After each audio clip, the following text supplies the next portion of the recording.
Hello guys, WhatsApp. मैं अभिषेक ठाकुर स्वागत करता हूं आप सबका इको शास्त्र की एक और नई वीडियो में। आज की वीडियो हमारी क्लास 11 कंज्यूमर इक्विलिब्रियम का पार्ट नंबर 3 है, जिसमें मैं आपको बताऊंगा कि under the two commodities model आप कंज्यूमर इक्विलिब्रियम कैसे फाइंड आउट करते हैं। So let's start.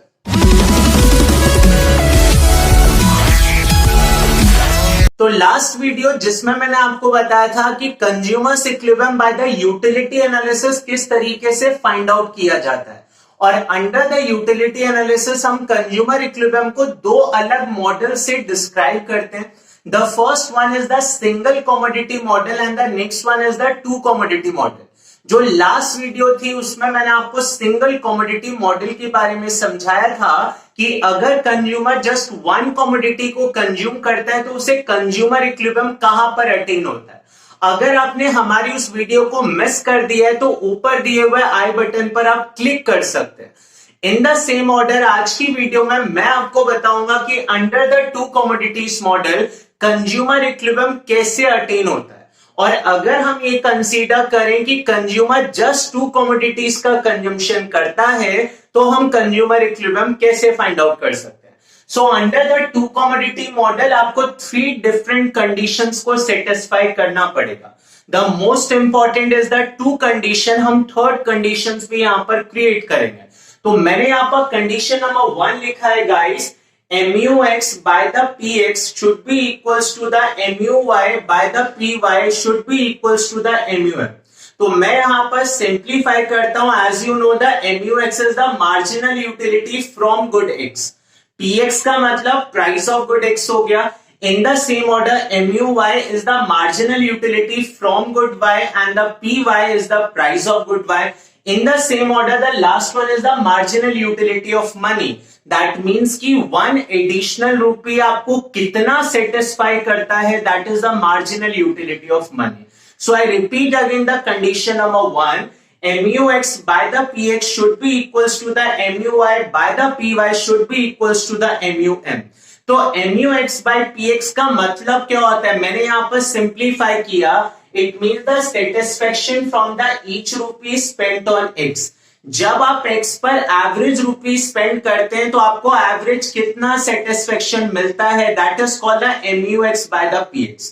मैं आपको सिंपल टर्म्स में समझाता हूं guys.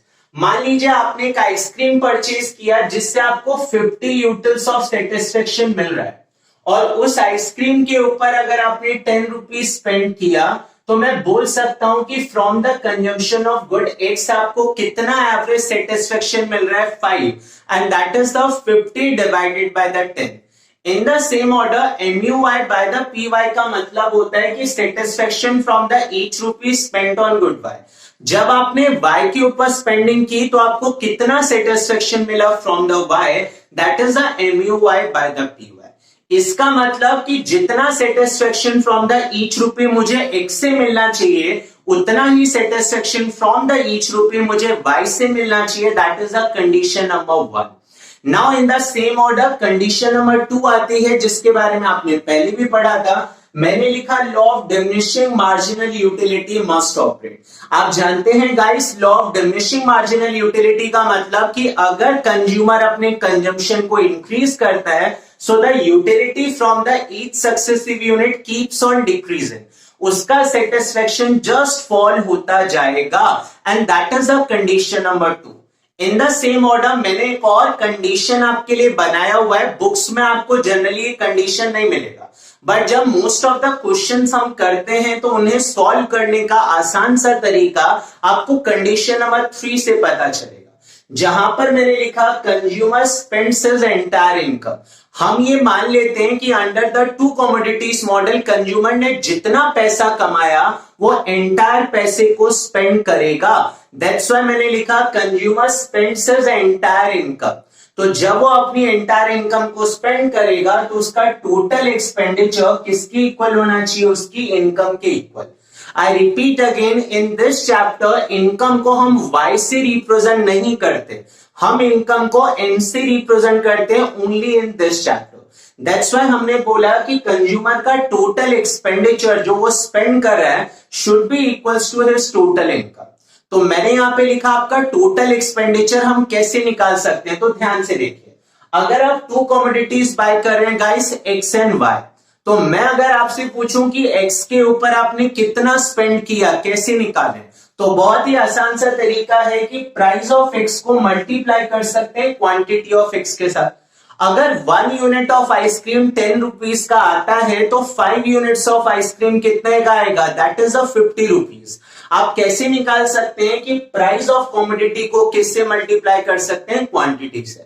In the same order अगर आप y के ऊपर अपनी स्पेंडिंग निकालना चाहते हैं तो प्राइस ऑफ y को किससे मल्टीप्लाई करना होगा, क्वांटिटी ऑफ y से, और इनकी वैल्यू किसके इक्वल होगी, आपकी इनकम के equal. So that is the condition number 3। तो इन 3 कंडीशंस के साथ मैं आपको 2 क्वेश्चंस करवाऊंगा इस वीडियो के अंदर, और उसके बाद आपका कोई डाउट नहीं रहने वाला, तो बने रहिए हमारे साथ। तो यहां पर एक क्वेश्चन हम लेकर चलते हैं और उसके बेसिस पर आपका डाउट क्लियर होगा। हमारे पास क्वेश्चन गिवन है, calculate the consumers equilibrium level from this information. आपके पास जो इंफॉर्मेशन गिवन है गाइस, उस इंफॉर्मेशन के बेसिस पर आपको कंज्यूमर इक्विलिब्रियम निकालना है। इससे पहले आपके पास जो इंफॉर्मेशन है वो कुछ इस तरीके से है कि मान लीजिए कंज्यूमर का इनकम है 88 रुपीज। तो हमारे पास जो फर्स्ट इंफॉर्मेशन है कि कंज्यूमर की इनकम 88 रुपीज है। जो सेकेंड इंफॉर्मेशन है कि price of x is equals to the price of y, यानी कि दोनों कमोडिटीज का प्राइस सेम है, that is the 8 rupees per unit, that is the second information. और उसके बेसिस पर हमारे पास ये टेबल गिवन है जहां पर हमारे पास यूनिट्स कंज्यूम दिया हुआ है, हमारे पास मार्जिनल यूटिलिटी ऑफ एक्स दिया हुआ है, मार्जिनल यूटिलिटी ऑफ वाई दिया हुआ है। तो सबसे पहले हम कंज्यूमर इक्विलिब्रियम कैसे फाइंड आउट करें, तो मैंने यहां पे लिखा हुआ है कि कंज्यूमर सेट इक्विलिब्रियम कब इक्विलिब्रियम पर होगा, when the MUX upon PX equal to क्या होना चाहिए, MUY अपॉन PY किसकी इक्वल होना चाहिए, MUM। तो अगर आप यहां पर वैल्यूज पुट करेंगे तो आप देख सकते हैं गाइस, MUX अपॉन प्राइस है आपके पास 8, MUY अपॉन प्राइस है आपके पास 8, should be equals to the MUM। यानी अगर आप यहां से सॉल्व करने के लिए जाएंगे तो MUX किसकी इक्वल होना चाहिए, MUY, और इन दोनों की वैल्यू किसकी इक्वल होनी चाहिए, MUM। तो सबसे आसान तरीका कि जब भी क्वेश्चन के अंदर प्राइस ऑफ एक्स किसकी इक्वल होगा, प्राइस ऑफ वाई के इक्वल, तो हमेशा आपको क्या चेक करना है कि MUX किसकी इक्वल होना चाहिए, MUY। कैसे, ध्यान दीजिएगा, रटना नहीं है आपको, ये बहुत ही सिंपल सा तरीका है। अगर प्राइस ऑफ एक्स और प्राइस ऑफ वाई सेम है तो दोनों की वैल्यूज एक दूसरे से कैंसिल हो जाएंगी, और मार्जिनल यूटिलिटी ऑफ एक्स किसके इक्वल हो जाएगा, मार्जिनल यूटिलिटी ऑफ वाई के इक्वल, और इन दोनों की वैल्यू किसकी इक्वल होगी, मार्जिनल यूटिलिटी ऑफ मनी, जो मैंने यहां पर रिप्रेजेंट किया। तो अब आपको ये चेक करना है कि कहां पर MUX और MUY की वैल्यू सेम है, और उसे चेक करने के लिए मैं और एक सिंपल तरीके से चलता हूं। अब आपको पता है कि हमें दोनों की यूटिलिटीज को चेक करना है, और दोनों का ईच यूनिट प्राइस है 8 रुपीज और आपके पास इनकम है 88 रुपीज का। तो आप एक कंज्यूमर हैं, और ध्यान से सुनिएगा, आप एक कंज्यूमर हैं जिसके पास एक्स और वाई 2 ऑप्शन है। अगर आप 8 रुपए स्पेंड करते हैं फर्स्ट यूनिट के ऊपर तो एक्स आपको 80 यूटिल्स ऑफ सेटिस्फेक्शन देगा, और वाई से मिलने वाला सेटिस्फेक्शन सिर्फ 40 यूटिल्स का है। मैं अगर आपसे पूछूं कि किसे बाय करने में आपको फायदा होगा, ऑब्वियसली आप बोल सकते हैं कि 8 रुपए स्पेंड करने से एक्स आपको 80 यूटिल्स दे रहा है तो एक्स का कंजम्पशन अच्छा है। यानी कि मैं हमेशा फर्स्ट यूनिट किसकी बाय करना चाहूंगा, एक्स का, जिसके ऊपर मैंने कितने रुपए स्पेंड कर दिए guys, 8 rupees. In the same order अब मैं कंपैरिजन करूं एक्स और वाई के बीच में, तो आप चेक कर सकते हैं एक्स अभी भी कितना सेटिस्फेक्शन दे रहा है, 72 यूटिल्स, और वाई सिर्फ कितना दे रहा है, 40 यूटिल्स। यानी अगर आपके पास फिर से ऑप्शन आया कि एक्स खरीदना है या वाई, तो एज अ रैशनल कंज्यूमर आप सेकेंड यूनिट किसकी बाय करना चाहेंगे, that is called the x again. In the same order अगर आप कंपैरिजन करेंगे तो देखिए नेक्स्ट यूनिट आप क्या खरीदना चाहोगे, फिर से एक्स। अगर आप फिर से कंपैरिजन करेंगे तो नेक्स्ट यूनिट आप किसका बाय करना चाहेंगे गाइस, एक्स का। नेक्स्ट यूनिट फिर से किसका बाय करना चाहेंगे, एक्स का। यानी कि अगर आप देखेंगे तो अभी तक एक्स हमारे लिए ज्यादा बेटर था एज कंपेयर टू वाई, इसलिए एज अ कंज्यूमर मैंने एक्स को ज्यादा प्रायोरिटी दी as compare to the y, तो मैंने एक्स का कंजम्पशन इंक्रीज किया। लेकिन अब आकर मैं एक जगह पर फंस चुका हूं जहां पर अगर मैं एक्स खरीदूंगा तो भी 40 यूटर्स सेटिस्फेक्शन मिलेगा, अगर वाई खरीदूंगा तो भी 40 यूटर्स। किसको बाय करूं? चलिए दोनों को बाय करते हैं। किसी को भी आप पहले बाय कर सकते हैं। लेट्स सपोज मैंने एक्स को बाय किया and in the same order मैंने वाई को बाय किया। आप चेक कर सकते हैं गाइस, इस लेवल पर MUX और MUY दोनों की वैल्यू क्या हो गई? सेम हो गई। दैट मीन्स कि हमारा फर्स्ट कंडीशन सेटिस्फाई हो गया, जिसने ये बोला था कि एट द इक्विलिब्रियम MUX किसके इक्वल होना चाहिए? MUY के इक्वल। सेकेंड कंडीशन था law of diminishing marginal utility must operate. Law of diminishing marginal utility operate होना चाहिए। तो आप देख सकते हैं यहां पे law of diminishing marginal utility भी ऑपरेट हो रहा है। लेकिन थर्ड कंडीशन क्या था? And that is the most important. Third condition था consumer should spend his entire income. Consumer को अपनी एंटायर इनकम को स्पेंड करना चाहिए। तो अब आपको ये चेक करना है क्या अभी तक हमने अपनी एंटायर इनकम को स्पेंड किया या नहीं किया। तो ध्यान दीजिएगा, मैंने यहां पे लिखा केस नंबर 1 जो मेरे पास बनकर आया, और इस केस नंबर 1 के अंदर अगर आप चेक करेंगे तो आपने एक्स की कितनी यूनिट को अभी तक बाय किया है गाइस? 6। और आपने वाई की जस्ट कितनी यूनिट को बाय किया? 1। ध्यान दीजिए, रटिए मत, एक बार समझ लेंगे क्वेश्चन में कभी प्रॉब्लम नहीं आएगी। अभी तक आपने एक्स की कितनी यूनिट को बाय कर चुके हैं? 6। वाई की कितनी यूनिट? 1। तो आप देख सकते हैं अगर हम टोटल एक्सपेंडिचर निकालें तो पर यूनिट ऑफ एक्स कितने का आता है? 8 का। आपने कितनी यूनिट को बाय किया? 6। In the same order per unit of y कितने का आता है? 8 का। आपने कितनी यूनिट को बाय किया? 1। तो आप देख सकते हैं your total expenditure is 48 plus 8 that is 56। पर आपका इनकम कितना है गाइस? 88 रुपीज। क्या दोनों की वैल्यू सेम है? The answer is no. क्या कंज्यूमर ने अपनी एंटायर इनकम को स्पेंड किया? The answer is no. तो क्या अभी आपने इक्विलिब्रियम को अटेन किया? The answer is no. So remember, मैंने लिखा no, a consumer is not in equilibrium.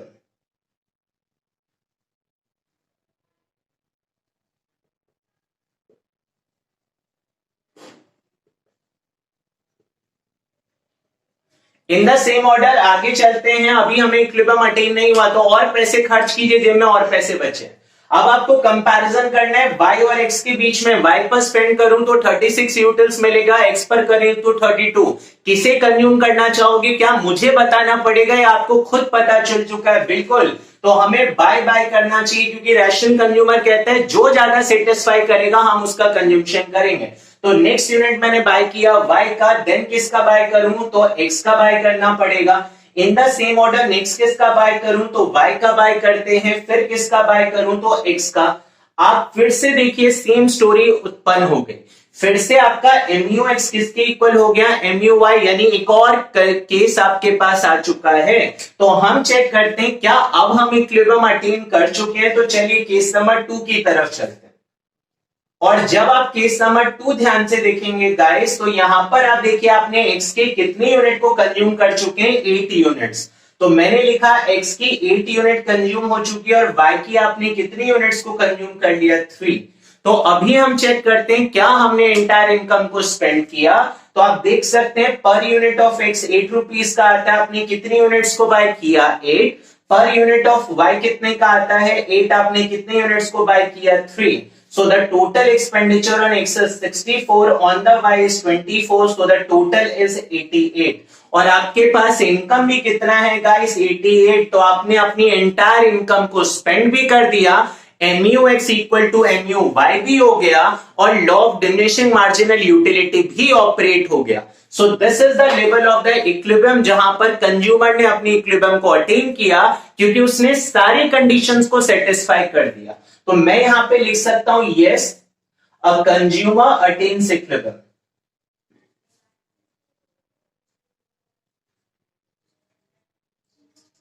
In the same order अगर आपका मन करे कि आगे और चलना है तो क्या आपकी जेब में पैसा है? तो पैसा तो खत्म हो चुका है, तो आगे तो आप कंजम्पशन कंटिन्यू कर ही नहीं सकते, तो इसके बियॉन्ड आप जाने की कोशिश ही नहीं करेंगे।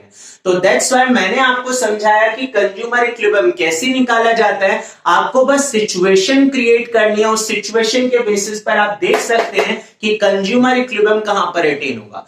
बस आपको 3 कंडीशन याद रखनी है guys. I repeat again, the first condition MUX upon PX is equal to the MUY upon PY should be equals to the MUM।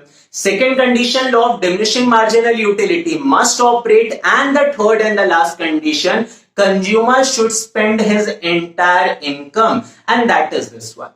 चलिए, तो इसी टेबल को मैं डायग्राम की फॉर्म में भी आपको समझाता हूं कि कंज्यूमर इक्विलिब्रियम कैसे अटेन होता है।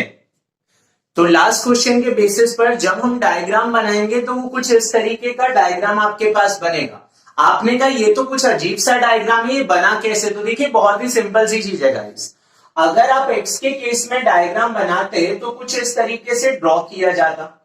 इन द सेम ऑर्डर अगर मैं वाई के केस में डायग्राम बनाता तो वो भी कुछ इस तरीके से ड्रॉ किया जाता।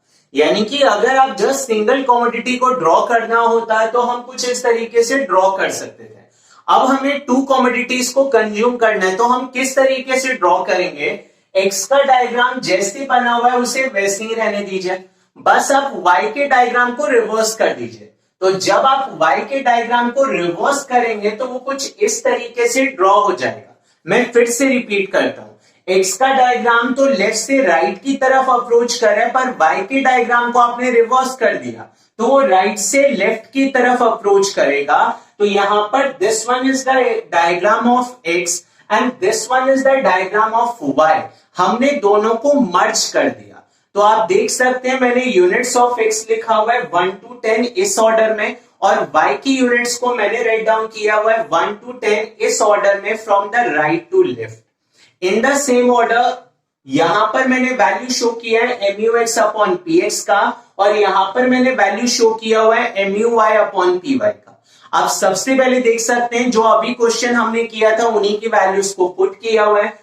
एक्स की फर्स्ट यूनिट पर the utility is 80, then 72, 64 and so on. आपने सारे पॉइंट्स को ज्वाइन कर लिया, so this one is the line of the MUX upon PX। In the same order आपने MUY अपॉन PY उसकी यूनिट्स को यहां से रिप्रेजेंट करना है। तो फर्स्ट यूनिट पर है 40, देन आपके पास 32, देन आपके पास 24 एंड सो ऑन। आपने इन सारे पॉइंट्स को कुछ इस तरीके से ज्वाइन कर दिया। तो आप देख सकते हैं this one is the marginal utility of y divided by the price of y, कुछ इस तरीके से लाइन आ गई।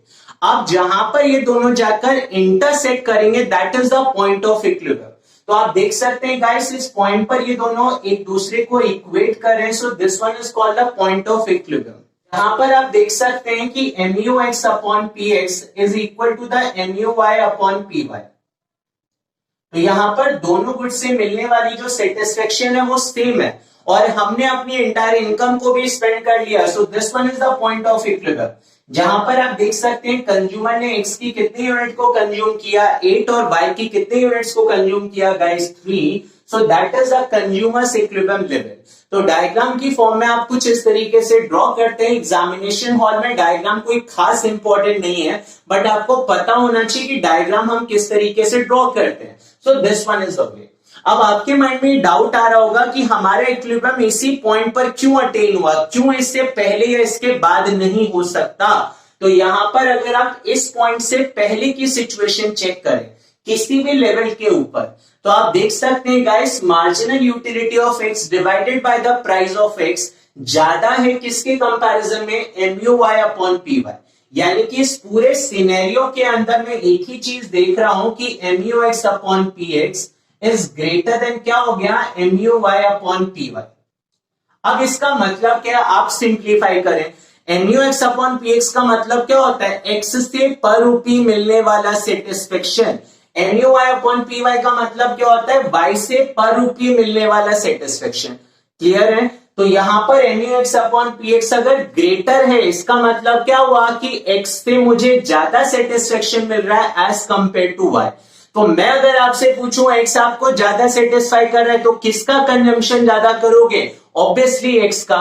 तो हमने यहां पर x का कंजम्पशन इंक्रीज किया। जब आप x का कंजम्पशन इंक्रीज करते हैं तो x से मिलने वाला सेटिस्फेक्शन क्या होने लग जाएगा, डिक्रीज। तो आप x का कंजम्पशन इंक्रीज करेंगे, कब तक इंक्रीज करेंगे, जब तक कि आपका मार्जिनल यूटिलिटी ऑफ, जब तक कि MUX अपॉन PX किसके इक्वल ना हो जाए, MUI अपॉन PY। आई रिपीट अगेन गाइस, जब भी MUX upon PX greater than MUI upon PY होता है तो कंज्यूमर को X से ज्यादा सेटिस्फेक्शन मिलता है। जब X से ज्यादा सेटिस्फेक्शन मिलता है तो उसके पास दो ऑप्शन है, या तो वो X का कंजम्पशन इंक्रीज करे या तो Y का कंजम्पशन डिक्रीज करे, क्योंकि जिससे मिलेगा सेटिस्फेक्शन ज्यादा उसका मैं करूंगा कंजम्पशन ज्यादा, जिससे मिलेगा सेटिस्फेक्शन कम मैं उसका करूंगा consumption come. That is the simple theory of life. तो इस सिचुएशन में कंज्यूमर एक्स के कंजम्पशन को इंक्रीज कर रहा है, इन द सेम ऑर्डर आप देख सकते हैं वो वाई के कंजम्पशन को डिक्रीज कर रहा है। इसी तरीके से अगर आप इसके बाद की सिचुएशन को ध्यान से देखें, मैं आपको नेक्स्ट स्लाइड में पूरी तरह से डिटेल में एक्सप्लेनेशन भी समझा दूंगा, अभी मैं आपको डायग्राम की फॉर्म में समझा रहा हूं। अगर आप इसके बाद देखेंगे गाइस तो इसके बाद वाली सिचुएशन में आप देख सकते हैं कि हमारा MUX upon PX less than हो गया MUI अपॉन PY से। तो now in all three situation अगर आप चेक करेंगे तो अब Y हमें ज्यादा सेटिस्फाई कर रहा है as compare to the X। तो जो ज्यादा सेटिस्फाई कर रहा है उसका कंजम्पशन क्या करना चाहिए, इंक्रीज, और जो आपको लेस सेटिस्फाई कर रहा है उसका कंजम्पशन क्या करना चाहिए, डिक्रीज। यानी इस सिचुएशन में आप X के कंजम्पशन को डिक्रीज करेंगे, Y के कंजम्पशन को इंक्रीज करेंगे, और कब तक ऐसा करेंगे गाइस, जब तक कि दोनों का रेशियो एक दूसरे के इक्वल ना हो जाए, यानी कि जब तक कि हमारे पास इक्वल की सिचुएशन क्रिएट ना हो जाए। So this is the level जहां पर कंज्यूमर अटेन्स इक्विलिब्रियम। किस लेवल पर अटेन करता है, एट द पॉइंट E, जहां पर कंज्यूमर ने X की कितनी यूनिट को कंज्यूम किया, 8, और Y की कितनी यूनिट्स को कंज्यूम किया, just 3। So that is the consumer equilibrium in case of to commodities model. तो जो सिचुएशन आपके पास क्रिएट होता है उस सिचुएशन को कैसे सॉल्व करते हैं तो मैंने एक्सप्लेन किया हुआ है सिंपल वर्ड्स के अंदर। मैंने सबसे पहले लिखा गाइस कंज्यूमर इक्विलिब्रियम कहां पर होता है, आप सभी जानते हैं MUX upon PX is equal to the MUI upon PY is equal to the MUM। तो ध्यान दीजिएगा, अगर ये दोनों एक दूसरे की इक्वल नहीं हुए तो क्या होगा, समटाइम्स आपका एग्जामिनर आपसे पूछता है कि if the MUX upon PX is not equals to the MUI upon PY तो आप क्या करोगे। तो इन दैट सिचुएशन हमारे पास दो अलग अलग सिचुएशन क्रिएट हो सकता है, या तो MUX upon PX greater than हो सकते हैं MUI upon PY, या तो MUX upon PX less than हो सकता है MUI upon PY। So these are the two situation जो क्रिएट हो सकती हैं अगर दोनों का रेशियो इक्वल नहीं है। तो आप खुद से सवाल पूछिए कि अगर ग्रेटर है इसका मतलब क्या है, चीजों को सिंप्लीफाई कीजिए। इकोनॉमिक्स रट्टा मारने वाला कॉन्सेप्ट नहीं है, इकोनॉमिक्स कहता है कि मुझे समझ लीजिए आंसर करना बहुत आसान होगा। तो अगर MUX upon PX greater than MUI upon PY है, इसका मतलब कि X आपको ज्यादा सेटिस्फाई कर रहा है किसके कंपैरिजन में, Y। वही मैंने वर्ड्स की फॉर्म में लिखा, consumer is getting more satisfaction from X as compared to Y। तो जब मैं X को कंपेयर करता हूं Y से तो X अभी मुझे ज्यादा सेटिस्फाई कर रहा है किसके कंपैरिजन में, Y। तो मैं क्या करूं, जो ज्यादा सेटिस्फाई कर रहा है उसका कंजम्पशन ज्यादा करूंगा, जो लेस सेटिस्फाई कर रहा है उसका कंजम्पशन कम करूंगा। इसके लिए भी क्या मुझे सोचना पड़ेगा, ऑब्वियसली नॉट। तो आप ऐसा ही कीजिए, आपने क्या किया, he will start consuming more of X और less of Y। या तो X ज्यादा खाऊं या तो Y कम खाऊं, दोनों में से कोई एक ऑप्शन में कर सकता हूं। अगर मैं ऐसा करूंगा तो क्या होगा, जब आप X का कंजम्पशन ज्यादा करेंगे तो यूटिलिटी फ्रॉम द X क्या होने लग जाएगा, कम, और जब आप Y का कंजम्पशन कम करेंगे तो यूटिलिटी फ्रॉम द Y क्या होने लग जाएगा, इंक्रीज। आपने पूछा ये किस खुशी में, law of diminishing marginal utility याद कीजिए, भूल मत जाइए। तो अगर आप X का कंजम्पशन ज्यादा करेंगे तो MUX आपका फॉल होगा, MUI आपका राइज होगा। और कब तक आप ऐसा करोगे, जब तक कि दोनों का रेशियो एक दूसरे की इक्वल ना हो जाए। तो कंज्यूमर तब तक X का कंजम्पशन इंक्रीज करेगा या Y की कंजम्पशन को डिक्रीज करेगा जब तक कि दोनों का रेशियो एक दूसरे की इक्वल नहीं हो जाता। तो equal is the level of equilibrium. आप जानते हैं इक्विलिब्रियम का मतलब नो इंटेंशन टू चेंज, मैं और कुछ नहीं करना चाहता। तो इक्वल से बेस्ट तो कोई सिचुएशन हो ही नहीं सकती। इन द सेम ऑर्डर अगर MUX upon PX less then MUI upon PY हो गया तो क्या करोगे, इसका रिवर्स। मैंने शॉर्ट में लिखा इसका मतलब क्या होता है कि x आपको कम सेटिस्फाई कर रहा है किसके कंपैरिजन में y, तो क्या करें, जो कम सेटिस्फाई कर रहा है उसका कंजम्पशन कम करो बाबा, और जो आपको ज्यादा सेटिस्फाई कर रहा है उसका कंजम्पशन इंक्रीज करो। आपने x का कंजम्पशन डिक्रीज किया, y का कंजम्पशन इंक्रीज किया, तो क्या होगा, x से मिलने वाला सेटिस्फेक्शन अब इंक्रीज होने लग जाएगा, y से मिलने वाला सेटिस्फेक्शन डिक्रीज होने लग जाएगा। कब तक आप इस प्रोसेस को कंटिन्यू करेंगे, जब तक कि दोनों इक्वल ना हो जाए। तो ध्यान दीजिएगा, बहुत ही आसान सा सरल सा कॉन्सेप्ट आपके पास टू कमोडिटी मॉडल। तो ये मैंने आपको बताया कि जब px और py दोनों की वैल्यू सेम होती है। अब कई स्टूडेंट्स के माइंड में डाउट होगा कि अगर price of x price of y की इक्वल नहीं हुआ तो कैसे क्वेश्चन सॉल्व करेंगे। तो आपकी जोरदार फरमाइश पर एक क्वेश्चन और ले लेते हैं। तो आप देख सकते हैं अब इस वाले क्वेश्चन में हमारे पास जो इंफॉर्मेशन है उसके अकॉर्डिंग कंज्यूमर्स इनकम गिवन है 30 रुपीज, प्राइस ऑफ एक्स दिया हुआ है 4 रुपीज पर यूनिट और प्राइस ऑफ वाई है आपके पास 2 रुपीज पर यूनिट। यानी इस बार क्वेश्चन में दोनों का प्राइस सेम नहीं है। तो हमें क्वेश्चन को किस तरीके से सॉल्व करना है, आप जानते हैं कंज्यूमर इक्विलिब्रियम वहां पर अटेन होता है जहां पर MUX upon PX is equal to the MUI upon PY। तो हम यहाँ पर दो कॉलम्स बनाते हैं गाइस। फर्स्ट कॉलम बनेगा MUX अपॉन PX का और नेक्स्ट कॉलम आप बनाओगे MUY अपॉन PY का। तो MUX अपॉन PX जहां पर MUX को उसके प्राइस से आप डिवाइड कर सकते हैं। तो जैसे कि 80 को डिवाइड करना है 4 के साथ, इन द सेम ऑर्डर 72 को 4 के साथ एंड सो ऑन। तो आप इस तरीके से सॉल्व कर सकते हैं। तो यहां पर आपने रेशियो फाइंड आउट कर लिया। अब इन रेशियोज के बेसिस पर हमें देखना है कि कंज्यूमर इक्विलिब्रियम कहां पर अटेन होगा। आपको ऑल थ्री कंडीशंस को याद रखना है। The first condition MUX upon PX is equal to the MUI upon PY। Second condition law of diminishing marginal utility must operate and the third and the last condition कि consumer spends his entire income. तो अगर आप देखेंगे तो first level पर दोनों की utility same है, तो आप X या Y किसी को भी बाय कर सकते हैं। तो अगर मैं फर्स्ट यूनिट x की बाय करता हूं तो मैं नेक्स्ट रुपीज किस पर स्पेंड करूंगा, y के ऊपर। That is my consumption pattern. यहां पर आप देख सकते हैं दोनों की यूटिलिटी सेम है, तो क्या यहां पर कंज्यूमर इक्विलिब्रियम हुआ, चेक कर लेते हैं। And that is the case number 1 जहां पर आपने x की कितनी यूनिट को कंज्यूम किया 1, y की कितनी यूनिट है 1। आप देखिएगा इस आपका टोटल एक्सपेंडिचर कितना है। x का पर यूनिट प्राइस है 4 रुपीज, अगर मैं 1 यूनिट बाय करूंगा। सेम ऑर्डर में y का पर रुपीज प्राइस है 2 रुपीज फॉर द 1 यूनिट। तो आपका टोटल एक्सपेंडिचर कितना हुआ 6 रुपीज का। आपको बस अपने टोटल खर्चे को किसके इक्वल लेकर आना है, इनकम के इक्वल। क्या यहाँ पर इक्वल है, तो बिल्कुल इक्वल नहीं है। क्या यहाँ पर कंज्यूमर इक्विलिब्रियम हो सकता है गाइस, बिल्कुल नहीं हो सकता। चलिए तो केस नंबर 2 की तरफ बढ़ते हैं और आप बस ऑर्डर को बढ़ाते जाइए। अब आपके पास ऑप्शन है x पहले खरीदे या y, तो y आपको ज्यादा सेटिस्फाई कर रहा है। तो नेक्स्ट यूनिट आपने y का परचेज किया, उसके बाद क्या बाय करोगे x, फिर से क्या बाय किया y। फिर से आप देख सकते हैं दोनों की यूटिलिटी सेम है, फिर से चेक कर लीजिए क्या इक्विलिब्रियम अटेन हुआ। तो केस नंबर 2 में आप x की कितने यूनिट कंज्यूम करें गाइस 2, y की कितने यूनिट करें 3। घबराने की जरूरत नहीं है, बहुत आसान है, बस चेक करते जाइए कहां पर एंटायर इनकम स्पेंड हो गया। तो याद रखिएगा x की 2 यूनिट्स हैं, y की 3 यूनिट्स हैं। यहां पर सॉल्व करते हैं तो 4 को मल्टीप्लाई करना है 2 से और 2 को मल्टीप्लाई करना है 3 से। So the total expenditure is 14 और ये भी 30 के इक्वल नहीं है। तो आप देख सकते हैं फिर से इक्विलिब्रियम अटेन नहीं हुआ और खाइए। चलिए तो नेक्स्ट अगर आप कंपैरिजन करेंगे तो y आपके लिए ज्यादा बेटर है। नेक्स्ट यूनिट आप किसकी बाय करेंगे y, फिर किसकी बाय करें, किसी की भी कर सकते हैं y या x। मान लीजिए मैंने y का किया फिर x का करता हूं।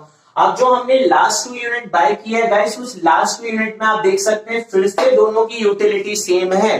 तो आप फिर से चेक कीजिए क्या इक्विलिब्रियम अटेन हो गया। तो केस नंबर 3 में जब जाऊंगा तो मैं देख सकता हूं x की कितनी यूनिट कंज्यूम किया अभी तक 3, y की कितने यूनिट कंज्यूम कर चुका हूं 5। तो आपने लिखा x 3 और y 5, फिर से चेक कर लीजिए तो 4 इंटू 3 प्लस करेंगे 2 इंटू 5, तो यहां पर आपके पास 22 हो गया। मतलब इक्विलिब्रियम फिर से अटेन नहीं हुआ है भगवान। तो कंजम्पशन और बढ़ाइए, कोई दिक्कत नहीं है। चलिए इसके बाद आपने फिर से कंपैरिजन किया तो y आपके लिए ज्यादा बेटर है। आपने y को कंज्यूम किया, फिर से y को कंज्यूम किया और फिर x की तरफ आए। तो आप देख सकते हैं फिर से दोनों की यूटिलिटी सेम है। चेक कर लीजिए कि क्या अब सेटिस्फेक्शन आपको मिल रहा है। तो केस नंबर 4 की तरफ आते हैं और के सम ऑफ 4 में आप चेक करेंगे तो x की कितनी यूनिट हो चुकी है गाइस 4, y की कितनी यूनिट हो चुकी है 7। तो आपने लिखा x है 4, y है 7। चेक कर लेते हैं 4 इंटू 4 प्लस करेंगे 2 इंटू 7, तो यहां पर आपके पास 30 आ रहा है। तो भगवान ने आपकी सुन ली और देख सकते हैं कंज्यूमर इक्विलिब्रियम अटेन हो गया क्योंकि तीनों कंडीशन सेटिस्फाई है। ठीक है, फर्स्ट कंडीशन कई जगह सेटिस्फाई हो रहा था, सेकंड कंडीशन भी पूरे क्वेश्चन में सेटिस्फाई हो रहा था, but third and the most important condition consumer spends his entire income सिर्फ यहीं पर सेटिस्फाई हुआ तो कंज्यूमर इक्विलिब्रियम अटेन हो गया। आप सभी के लिए खुशखबरी की बात है। चलिए, तो क्या इसके बाद कंजम्पशन करें, जेब में नहीं बचा ढेला, तो अब हम नहीं खेलेंगे खेला। ठीक है जी, चलिए, तो यहां पर मैंने क्या लिखा, a consumer attains equilibrium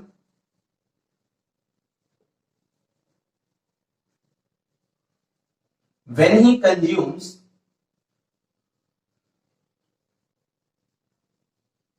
4 units of X and 7 units of Y.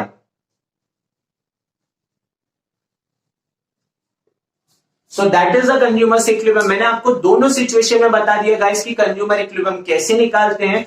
तो अगर इन सब के बाद भी आपका कोई डाउट रहे तो टेंशन की कोई बात नहीं, आप कमेंट बॉक्स में अपने ज्यादा से ज्यादा भरकर डाउट लाइए, मैं आपके सारे डाउट्स के आंसर देने की पूरी कोशिश करूंगा।